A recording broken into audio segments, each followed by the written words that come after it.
1 Samuel, capítulo 10, versículo 1 ao capítulo 11, versículo 15. Samuel pegou uma vasilha de óleo e o derramou sobre a cabeça de Saul. Depois beijou Saul e disse: Faço isso porque o Senhor o nomeou como líder de Israel, sua propriedade especial.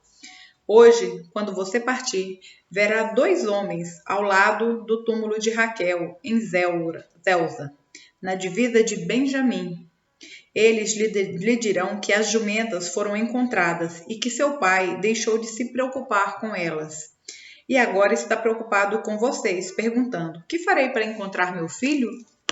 Quando você chegar ao carvalho de Tabor, encontrará 3 homens vindo em sua direção. Estão a caminho de Betel, onde vão adorar a Deus. Um deles estará levando 3 cabritos, outro 3 pães e o terceiro uma vasilha de couro cheia de vinho.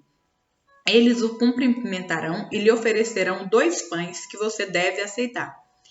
Quando chegar a Gibeá Elohim, onde fica o destacamento dos filisteus, encontrará um grupo de profetas descendo do lugar de adoração.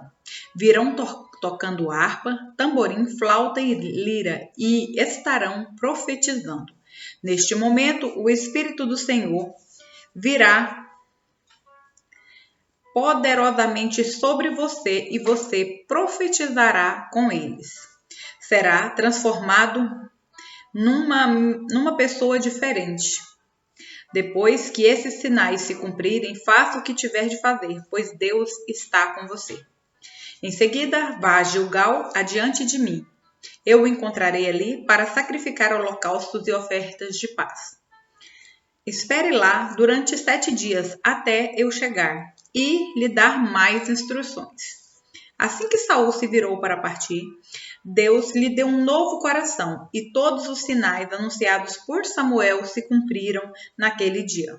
Ao chegarem a Gibeá, Saul e o servo viram um grupo de profetas vindo em sua direção. Então o Espírito de Deus veio poderosamente sobre Saul e ele começou a profetizar com eles. Quando aqueles que o conheciam souberam disso, perguntaram uns aos outros: O que aconteceu com o filho de Quis? Acaso Saul também é profeta? Um dos que estavam ali perguntou: Qualquer um pode se tornar profeta, seja quem for seu pai? Essa é a origem do ditado: Acaso Saul também é profeta? Depois que Saul terminou de profetizar, subiu ao lugar de adoração.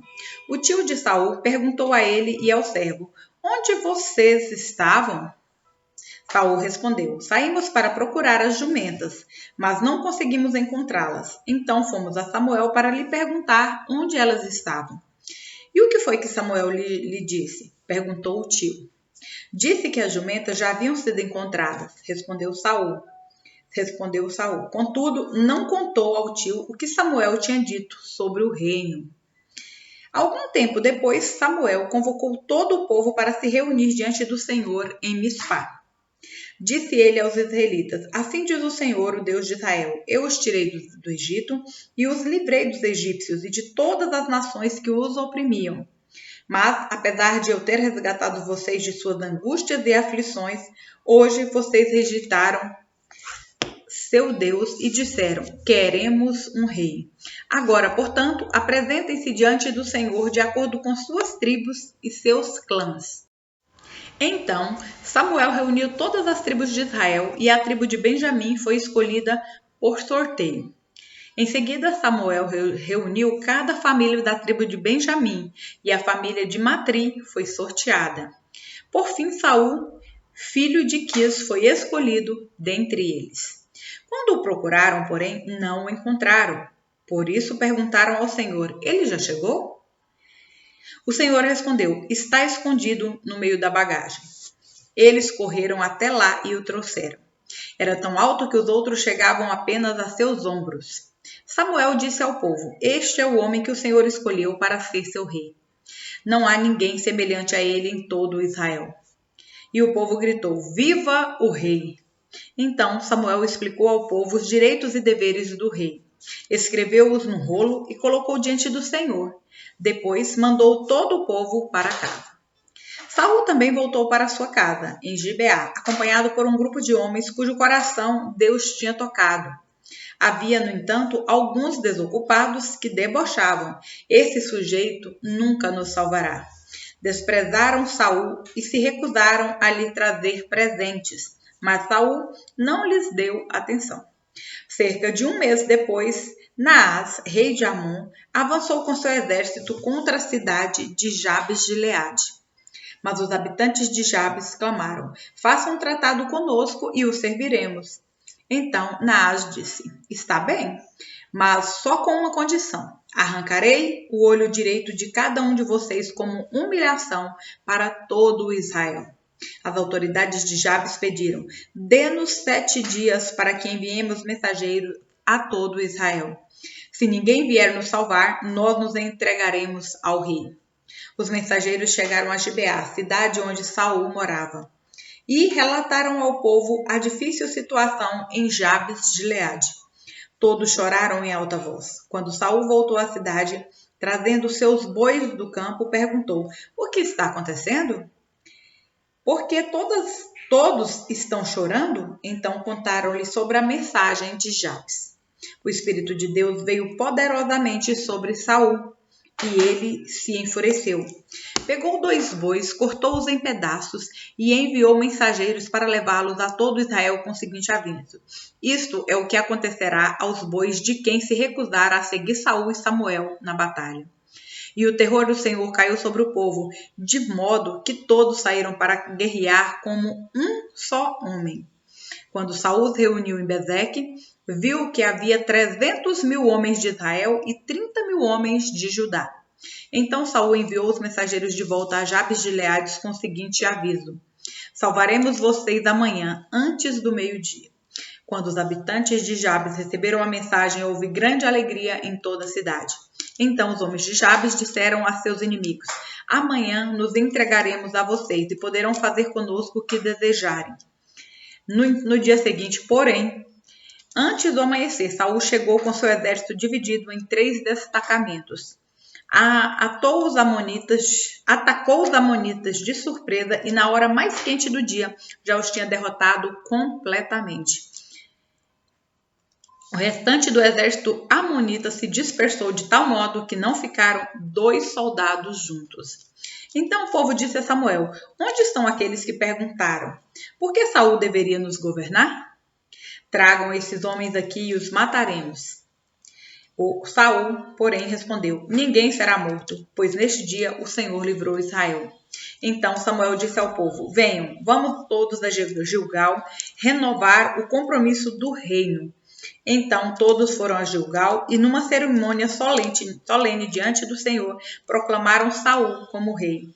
Depois trouxeram ao Senhor ofertas de paz, e Saul e todos os israelitas muito se alegraram. João, capítulo 6, versículos 43 ao 71. Jesus, porém, respondeu: parem de me criticar, pois ninguém pode vir a mim se o Pai, que me enviou, não o trouxer a mim. E no último dia eu o ressuscitarei. Como dizem as Escrituras, todos eles serão ensinados por Deus. Todo aquele que ouve o Pai aprende dele e vem a mim. Não que alguém tenha visto o Pai, somente eu, que fui enviado por Deus, o vi. Eu lhes digo a verdade: quem crê tem a vida eterna. Sim, eu sou o pão da vida. Seus antepassados comeram maná no deserto, mas morreram. Quem comer o pão do céu, no entanto, jamais morrerá. Eu sou o pão vivo que desceu do céu. Quem comer deste pão viverá para sempre, e este pão que eu oferecerei para que o mundo viva é a minha carne. Então os judeus começaram a discutir entre si a respeito do que ele queria dizer. Como pode esse homem nos dar sua carne para comer? Perguntavam. Então Jesus disse novamente: eu lhes digo a verdade, se vocês não comerem a carne do Filho do Homem e não beberem o seu sangue, não terão a vida em si mesmos. Mas quem come minha carne e bebe meu sangue terá a vida eterna, e eu ressuscitarei no último dia. Pois minha carne é verdadeira comida e meu sangue é verdadeira bebida. Quem come minha carne e bebe meu sangue permanece em mim e eu nele. Eu vivo por causa do Pai que vive e me enviou. Da mesma forma, quem se alimenta de mim viverá por minha causa. Eu sou o verdadeiro pão que desceu do céu. Seus antepassados comeram maná e morreram. Quem comer este pão não morrerá, mas viverá para sempre. Ele disse essas coisas quando ensinava na sinagoga de Cafarnaum. Muitos de seus discípulos disseram: sua mensagem é dura. Quem é capaz de aceitá-la? Jesus, sabendo que seus discípulos reclamavam, disse: isso os ofende? Então, o que pensarão se virem o Filho do Homem subir ao céu onde estava antes? Somente o Espírito dá vida. A natureza humana não realiza coisa alguma, e as palavras que eu lhes disse são Espírito e vida. Mas alguns de vocês não creem em mim, pois Jesus sabia desde o princípio que não acreditava nele e quem iria traí-lo.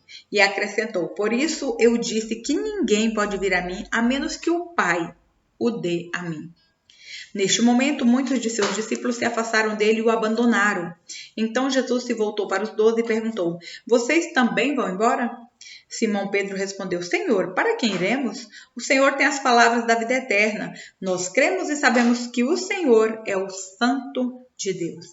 Então Jesus disse: eu escolhi vocês 12, mas um de vocês é um diabo.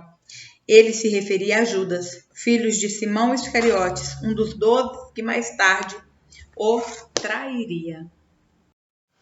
Salmos, capítulo 107, versículos 1 ao 43.